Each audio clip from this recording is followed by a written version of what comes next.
US dollar index ने अभी 4 month लो hit किया है 97.1, जो 2017 के बाद वर्स्ट परफॉर्मेंस है। गोल्ड ने हिस्ट्री बना दी, $5,000 पर ऑन्स क्रॉस करके ऑल टाइम हाई पे चला गया और उसी वक्त बिटकॉइन बुरी तरह डंप कर रहा है 90,400 से नीचे $70,000 के आसपास सिर्फ कुछ दिनों में।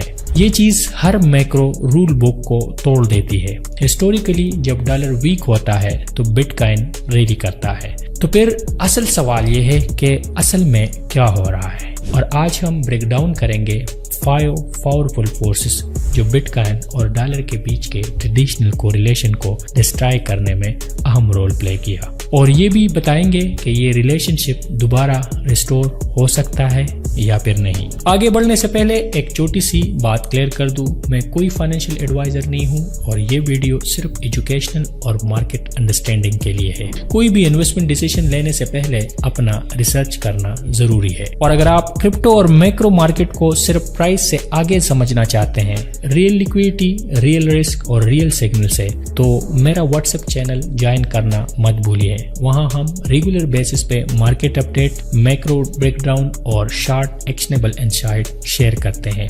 लिंक डिस्क्रिप्शन में भी है और यहाँ पे QR कोड भी शो हो रहा होगा। तो चलिए अपने वीडियो की तरफ। सालों तक बिटकॉइन और DXY का एक स्ट्रांग इनवर्स रिलेशन रहा है, अराउंड 0.65 कोरिलेशन। जब Q4 2025 में फेड ने रेट हाइक किए और DXY 114 तक पहुंच गया तो बिटकॉइन $47,000 से क्रैश होकर $16,000 के लेवल पे आ गया। लेट 2023 में जब डॉलर दोबारा गिरा तो बिटकॉइन $40,000 के ऊपर ट्रेड कर रहा था। उस वक्त सिंपल रूल था कि वीक डॉलर का मतलब था स्ट्रांग बिटकॉइन, लेकिन मिड 2024 के बाद ये रिलेशनशिप टूट चुका है। जनवरी 2026 में डॉलर 1.5% डाउन है, DXY 97 से नीचे है। ये लेवल फरवरी 2022 के लोएस्ट लेवल पे है, लेकिन बिटकॉइन बिल्कुल भी हिल नहीं रहा, उल्टा 90K से 70K तक गिर चुका है। और ये एक टेम्परेरी ग्लिच बिल्कुल भी नहीं है।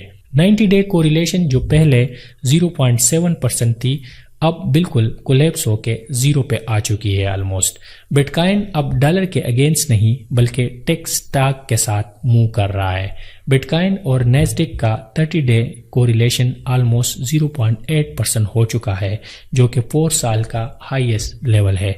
मतलब कि बिटकॉइन अब डिजिटल गोल्ड के नैरेटिव से हटकर risk on tech asset treat हो रहा है मार्केट में। यहाँ पे एक बहुत इंपॉर्टेंट बात मिस हो रही है। वीक डॉलर का मतलब ये नहीं होता कि सिस्टम में पैसा आ रहा है। डॉलर वीकनेस और एक्चुअल लिक्विडिटी एक्सपेंशन में बहुत बड़ा फर्क होता है। ग्लोबल लिक्विडिटी का असल कंट्रोल होता है यूरो डॉलर मार्केट के पास। ये ऑफशोर डॉलर डिपॉजिट है जो फेड के कंट्रोल से बिल्कुल बाहर है। इस मार्केट का साइज अप्रॉक्सीमेटली $16 ट्रिलियन है, जो 2008 के कंपैरिजन में ऑलमोस्ट डबल हो गया है। अगर DXY गिरता है येन इंटरवेंशन से या फिर करेंसी रीबैलेंसिंग की वजह से है, ना कि फेड ईजिंग की वजह से, तो लिक्विडिटी एक्सपेंड नहीं होती। ये सिर्फ एक लिक्विडिटी का मिराज होता है, जिसका मतलब ये होता है कि मार्केट को ये सिग्नल मिलता है कि लिक्विडिटी एक्सपेंड हो रही है, लेकिन एक्चुअली लिक्विडिटी एक्सपेंड नहीं होती, जिसकी वजह से बिटकॉइन नीचे गिरा। Michael Howell, cross border capital के फाउंडर, अपने ग्लोबल लिक्विडिटी इंडेक्स के जरिए इस ट्रेंड को ट्रैक कर रहा है। उनके डेटा के मुताबिक ग्लोबल लिक्विडिटी लेट 2025 में पीक हो चुकी है अराउंड $187 ट्रिलियन पे, लेकिन मोमेंटम बिल्कुल स्टॉल हो चुका है। हावल के मॉडल सजेस्ट करता है कि Q1 या Q2 2026, जो कि लाइकली मार्च में बनता है, लिक्विडिटी साइकिल टॉप करेगी। उसके बाद डेट रिफाइनेंसिंग वॉल लिक्विडिटी को ड्रेन करना शुरू कर देगी। इसलिए डॉलर वीक होने के बावजूद लिक्विडिटी कंडीशन टाइट हो रही है और इस वजह से बिटकॉइन बिल्कुल भी रैली नहीं कर रहा बल्कि नीचे आ रहा है। फेड ने भी दिसंबर 2025 में QT एंड की और अब $40 billion treasury bill monthly buy कर रहा है। लेकिन ये लिक्विडिटी एक्सपेंशन बिल्कुल नहीं है, ये सिर्फ एक लेवल को मेंटेन करने के लिए फिट कर रहा है। रियल लिक्विडिटी क्रिएशन या डिस्ट्रक्शन होती है बैंक बैलेंस शीट के जरिए, जो डॉलर एक्सचेंज रेट से बिल्कुल इंडिपेंडेंट होती है। अब हम समझेंगे कि गोल्ड और बिटकॉइन में मार्केट किसको सेफ हेवन समझता है। मार्केट ने यह डिसीजन ले लिया है कि बिटकॉइन एक रिस्क एसेट है जबकि गोल्ड एक सेफ हेवन एसेट है। एविडेंस क्रिस्टल क्लियर है कि 2025 में गोल्ड ETF में $89 बिलियन इनफ्लो रिकॉर्ड हुई जो कि ऑल टाइम हाई है। सेंट्रल बैंक ने भी 863 टन ऑफ गोल्ड बाई किए। सिर्फ Q3 2025 में 220 टन ऑफ गोल्ड बाई किए।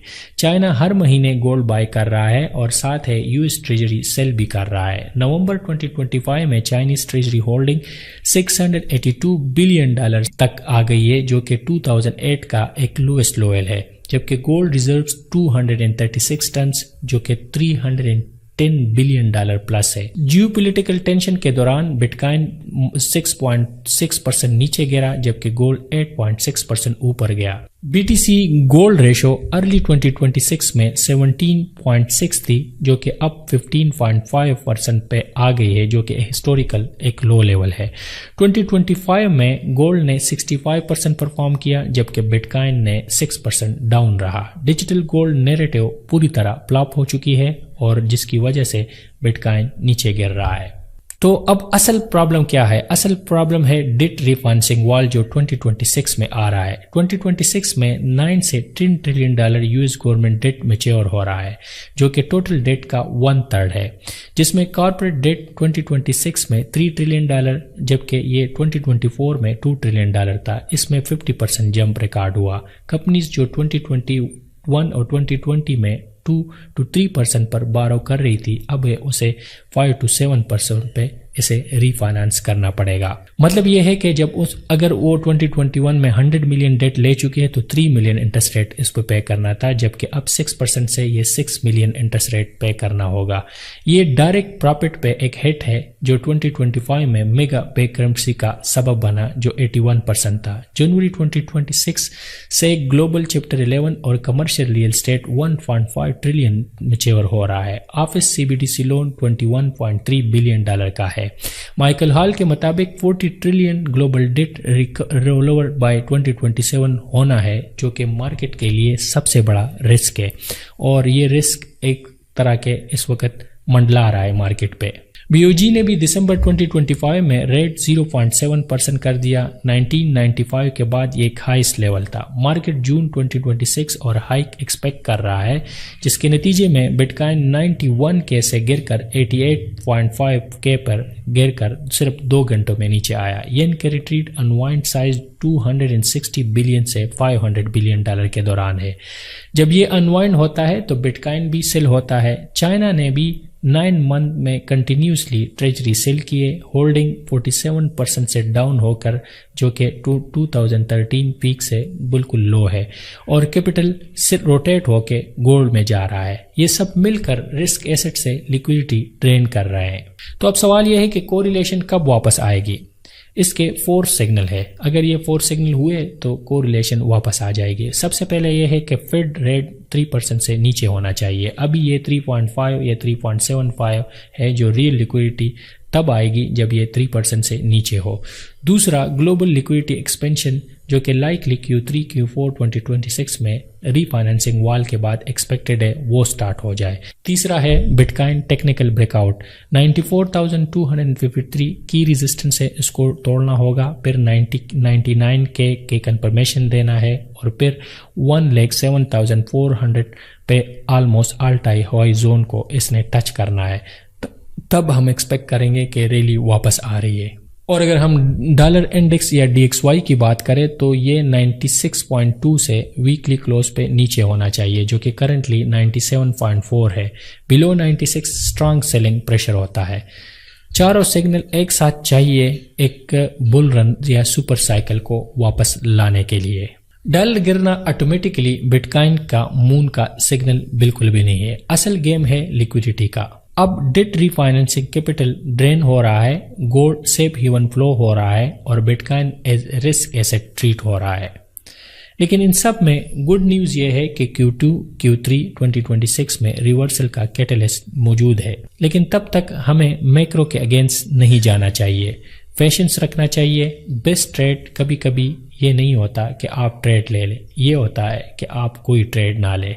तो अब आप बताइए कि हमें गोल्ड और बिटकॉइन में से अब किसको रखना चाहिए। लेकिन मेरे ख्याल में इन दोनों का एक कम्बिनेशन होना चाहिए। लेकिन अभी अगर ये रिवर्सल लिक्विडिटी का आता है तो डेफिनेटली गोल्ड बिटकॉइन अपना रैली वापस करेगा।